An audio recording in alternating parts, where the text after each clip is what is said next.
Live from Augusta, you're watching News 12 live at 5.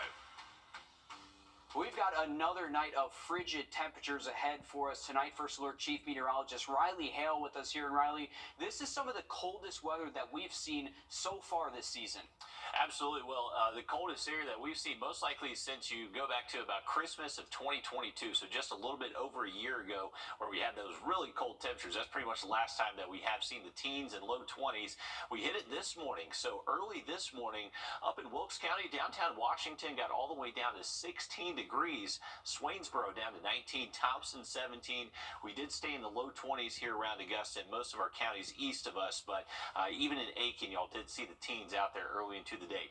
Temperatures have struggled to make it into the 40s. Right now we're in the mid and low 40s across the region. These temperatures are going to drop very quickly this evening, so if you're heading out, we should already be close to the freezing mark by around 7 p.m. or getting into the 20s by around 8, 9 p.m. And then again, overnight tonight, early tomorrow morning, we should see these low temps anywhere from the upper teens to low 20s. So make sure you're protecting your pets again tonight. Also, if you are living at home that may have seen some pipe issues prior with some of these really cold temps that we've seen over the past couple of years. So if you live in one of those homes where you've seen pipe issues over the last couple of years with these type temps, I would let your faucets drip tonight. We are going to address the layers. Obviously, that's going to be the best thing to keep you warm, especially with the kids heading out to the bus stop early tomorrow. It's going to be frigid out there. It could possibly be colder by this weekend. We're going to have a look at that coming up in the full forecast. But let's get a quick look at your First Alert traffic. And now, First Alert traffic.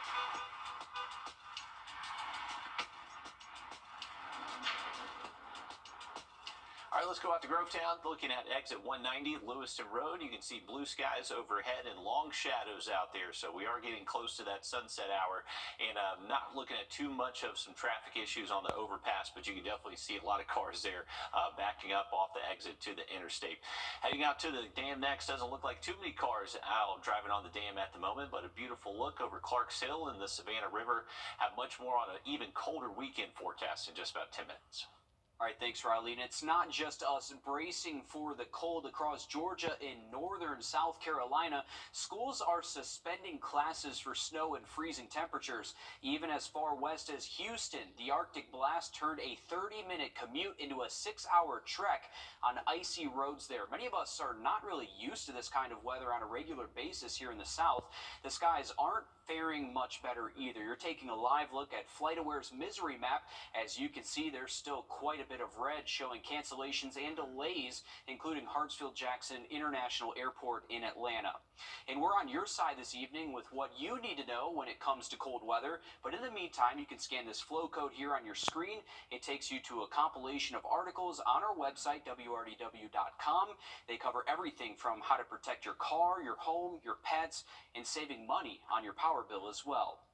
One infusion of money is coming to the Salvation Army through a grant helping train people for jobs without a formal education. The program teaches job skills like interview skills and resume writing.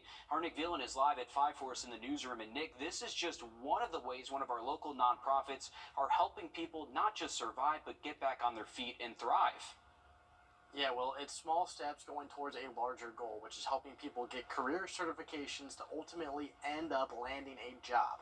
That's what this month-long class strives to do. It allows those to gain confidence through public speaking, learning to interview, be in a job setting, and write resumes. Their hope is for everyone to find their full potential through this 4-week tuition-free program, and those with the tools to get back on their feet and get back where they need to go.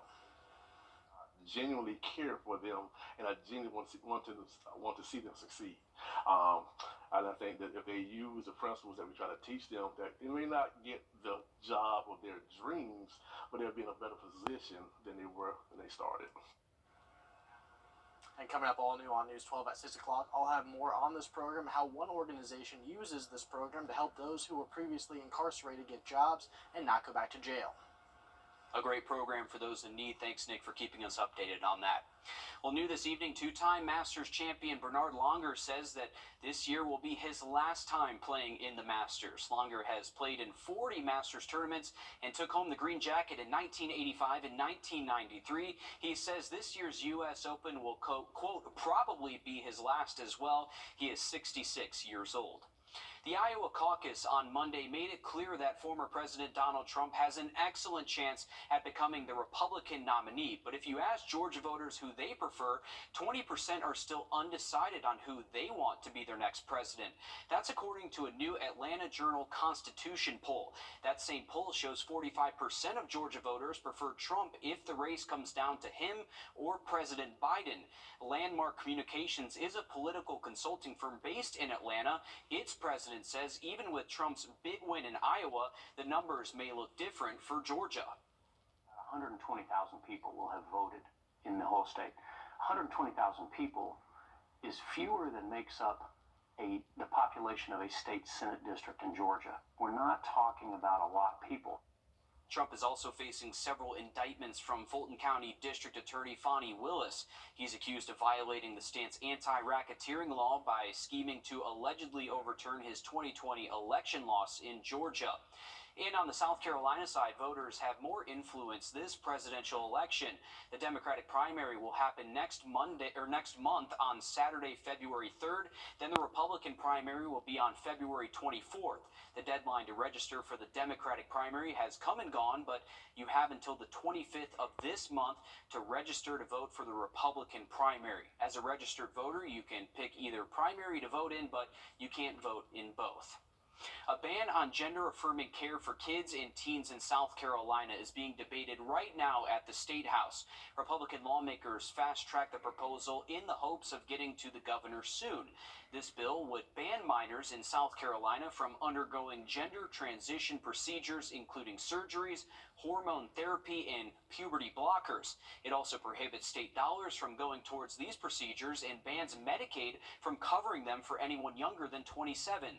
The plan would also prohibit school staff from knowingly withholding information from a parent if their minor child's perception of their gender is inconsistent with their sex.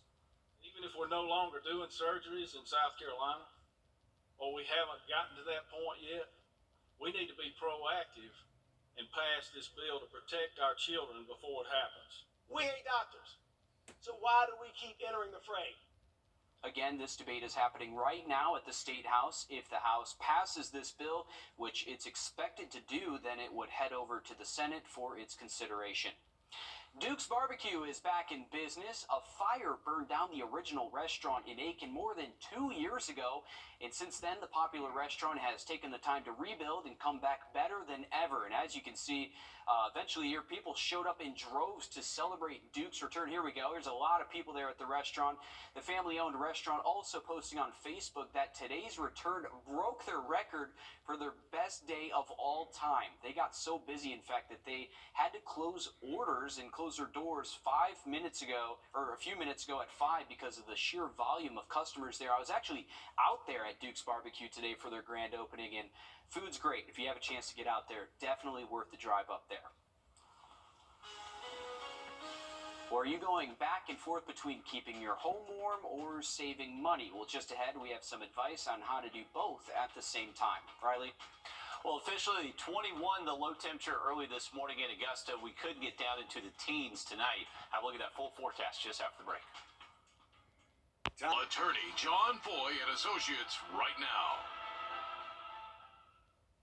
A family room without family is just a room, but when there's space for everyone, it becomes the heart of the home. Nobody knows that better than Rooms to Go. It's why we've teamed up to create living room solutions for everyday life. Whether you need a place to relax, recharge, or watch your favorite show with the whole family, you'll find our show's on. Come check it all out. It's Drew and Jonathan for Rooms to Go.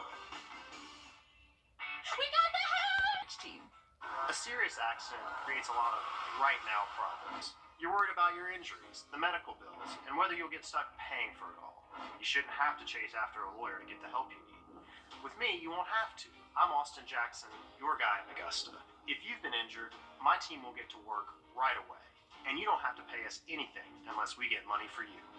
Injured? Call Austin Jackson, the Augusta guy.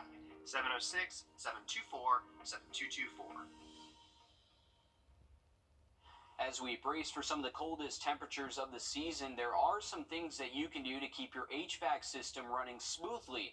Things like changing your HVAC filters, checking the refrigerant levels, and clearing out debris to parts of the machine from freezing. All new tonight on News 12 at 6 o'clock, our Hallie Turner shows us what one local HVAC company is seeing when it comes to cold weather issues. First Alert Chief Meteorologist Riley Hale joining us now. And Riley, you expecting the low temperatures tonight to be even worse than what we experienced yesterday? Yeah, early this morning, Will, we had a few spots, upper teens, low 20s. I think a lot of spots should be down into the teens by early Thursday. So an even colder night potentially. Luckily, the wind chill's not going to be as much of a factor. This is a live look over the lake, and you can see it's definitely not super choppy out there. So less of a wind factor, but actual temps will be colder for the rest of tonight. I want to show you this. I saw a huge flock of seagulls up at Clark's Hill, and they're just enjoying a cold afternoon. Temperatures right now in the 40s for us. So high temps well below average today. And if you're heading out this evening, we'll most likely already see temperatures close to freezing by around 7 p.m., getting into the 20s by around 8, 9 o'clock later tonight. And it's going to be the overnight hours. We eventually do fall most likely into the upper teens and low 20s across the region. So a frigid start to our Thursday morning. Make sure you're protecting your outdoor pets. Make sure they're having a way to stay warm, or just go ahead and bring them on inside. So right around daybreak is where we're going to see that official low temperature. So between 6, 8 a.m. is going to be the coldest part of the morning. Later into the day, we'll see those high temps be at least about 10 degrees warmer than today. So we'll at least see the 50s for highs on Thursday, finally starting to thaw out a little bit better than those 40s we saw today. But take a look at this. We'll see a brief warm-up Friday, but by the weekend, even colder temperatures are going to be possible, especially waking up early Sunday morning. That's where that low temp could get as low as 16 degrees. So we are going to have to make sure we're taking those proper cold weather precautions, not only for tonight, but all the way into the weekend. Take a look at the wind chill. So tomorrow morning, feeling like near 20 degrees. We'll see those temps warm up into the 50s tomorrow afternoon. Now on Friday, early in the morning, not going to feel as cold, still chilly in the 30s, but temperatures eventually work their way to the 50s Friday afternoon, and then the really cold air does show up this weekend. So waking up early Saturday, if you're heading westbound, take a look at Atlanta. They're going to feel like 2 degrees for the first part of the weekend. Here in Augusta, will feel like anywhere most likely between 15 and 20. Later into our Saturday afternoon, with high temps close to 40 and a good steady wind throughout the day, it will likely feel like freezing or below most of our Saturday all day long. And then heading into Sunday morning, how about this? Single-digit wind chills possible. This is what the Weather Service is currently forecasting across the region. So frigid temperatures, folks, dangerous cold at that. Make sure you are protecting all your sensitive pets outside, also your elderly neighbors, family, friends. Make sure their heat's working properly. These are going to be some very cold nights. Now, there's going to be the opportunity for some rain to show up Thursday night into early Friday morning. So most of our rain chances with this system that passes through early Friday is going to be happening when most of us are asleep, so we're not really going to notice a lot of that rainfall. Behind the rain, though, we're going to see a pretty windy Friday, so this is going to be a strong cold front once again, breezy as the front passes through, and then we're going to see that really cold air show up into the weekend. Not really going to notice much of a wind factor Thursday, generally out of the southwest between 5 to 10, and then as we head into Friday morning, wind now starting to gust up to 20, 30 miles an hour, and will increase Friday afternoon, potentially seeing some gusts in the mid-30s, maybe even close to 40 miles an hour. So a very windy Friday as that cold air starts to make its way in for the weekend. We do have first alerts in effect for these cold mornings that will be in the low 20s and lower. So once again, just make sure you're taking those proper cold weather precautions and stay warm. Thanks, Riley. As the sun sets and it gets even colder out, your thermostat and your wallet might not be on the same page. Joshua Skinner has some advice from Georgia Power on how to keep your house warm without burning your money. It's dark, it's cold, and the demand for power in Georgia is climbing. Their winter energy usage has been climbing. John Kraft with Georgia Power says setting your thermostat, really depends on what you want to accomplish. Some people may be advising based on different goals. Georgia Power recommends keeping your home at about 68 degrees. That will keep your home and wallet comfortable. For every degree above 68 that you raise the thermostat in the winter, you're probably using 3 to 4% more energy at a time. That may not seem like much, but it adds up. But you can definitely go higher if you'd like, especially if you're worried about freezing pipes. You can also go a bit lower if the situation calls for it. If you're going to be out of the home for a good long time, you may want to bump it down a few degrees. You don't want to turn it off because, again, you've got other considerations, pipes and things like that. A way to conserve? Don't run non-essential electronics like laundry, dishwashers, ovens, or certain lights. Customers use about half of their energy through their heating system. Yeah, we're prepared. We've got our teams on alert. We're watching the weather. And right now, Georgia Power says it is not expecting any severe issues with the power grid in the coming days. Some areas are being asked to conserve power, but that's primarily in North Georgia. If for some reason your heat goes out or you're having trouble keeping your home warm, there are a few things that you should avoid doing. This includes plugging a space heater into an extension cord. You should only plug it into a wall outlet. If you have a gas stove, do not use it to heat your home. This can fill up your home with dangerous carbon monoxide. And if your outdoor gas meter gets iced over, don't try to break it up. It can just cause further damage there. Well, still to come, identity theft is a threat that we all face, but there are populations that are more at risk than others. We'll explain how, coming up next. First Alert Radar, powered by Jim Hudson Automotive Group.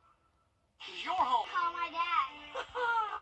Identity theft can happen to anyone, but one study focuses on how identity crimes have a unique impact on the African American community. In this Watching Your Wallet, Carice Jackman spoke with the authors of the report about what you need to know so you can protect your information.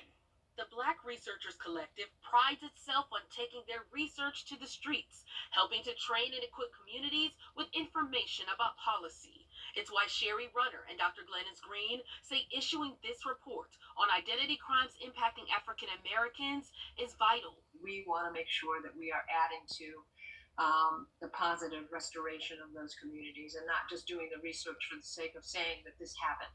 The study, in collaboration with the Identity Theft Resource Center, or ITRC, spoke with focus groups from 3 major cities with large Black populations, asking about experiences with ID theft, how they protected themselves against it, and if they were able to recover when compromised. Some of the most prevalent incidents of victimization fell within 5 or 6 categories. 1, through bank accounts, credit cards, and checks.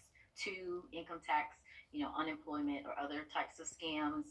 3 was really around the misuse of personal identity information in childhood when they were younger. The 4th one was really around phone, utility bills. And the 5th one was really around car, home, and student loans. Of those who were the victims of identity crimes within the last 5 years, at least a quarter were victimized during the pandemic. Most participants told the organizations they were taken advantage of by strangers. However, 40% recounted various incidents carried out by people they knew, with a majority being family members, which Dr. Green says could be a personal and complex battle for those exploited. As it pertains to family members, there's something very unique to the Black cultural experience that shaped whether or not folks made a decision to address those things. We depend on one another. We support one another. In addition to that, we are working within structures that have historically oppressed us as well, right? And so the people that we're going to for support and remediation, one, and this came up in the study, don't really necessarily believe the stories that we're telling them. There aren't any really clear pathways for it necessarily being resolved. To help reduce the risk of identity theft, James Lee with the ITRC says you can do things ahead of time to lower the chances of your info being taken. You need to make sure that you keep your personal information safe and secure, that you use strong, long passwords on your accounts that you use online. He also says if you're using a lot of accounts online, make sure you're using multi-factor authentication and make sure you keep your records safe and secure. We know in these particular cases, because it is a family situation in many cases, make sure that you keep that information restricted to only people who really need it. And this is going to be the tough part, is making sure that you understand the consequences of what happens if your information is compromised and you don't do something to try to remedy that. And explain that consequence to your family members as well. Both the ITRC and the Black Researchers Collective plan on doing more studies, programs, and public awareness in those cities and hopefully others across the country, not only to reduce ID theft in Black communities, but to inform, educate, and inspire the community. Your personal identity is information, and data is information, and information is power. So use that. Remember that as you think about it. With this Watching Your Wallet, I'm Carice Jackman. And to see the full study and learn more about resources to help you if you believe you've been a victim of identity theft, we'll have those links for you on our website, wrdw.com. Riley? Well, anyone heading to the lake the next couple of days, very cold start tomorrow morning with low temps in the teens, but afternoon highs will at least be in the 50s. We'll likely see a lake wind advisory issued Friday, getting windy once again. Now look at the forecast just after the break. 58 on CBS and streaming on Paramount Plus. We might not be loving this cold weather, but animals at the Nashville Zoo are enjoying their snow day here. Llamas, endangered steers, and even the koi fish seem to not be too bothered by this cold weather. In addition to the snow, lows in the Nashville area are projected to get as low as 7 degrees over the coming days. And I know a lot of people are going to disagree with me on this, but if you're going to have temperatures this cold, I feel like you have to have some snow to enjoy it. Oh, yeah, absolutely. And I only say that because I'm from Ohio, and I miss seeing the snow, but, you know, when it lingers, it's when you start to get sick of it. Well, even up in Nashville, I mean, they still have temperatures that are still below freezing, so that snow's been sticking around for several days for them, and they are still going to see a very cold night. So, hey, it looks like the animals are going to get to enjoy it a little bit longer up there.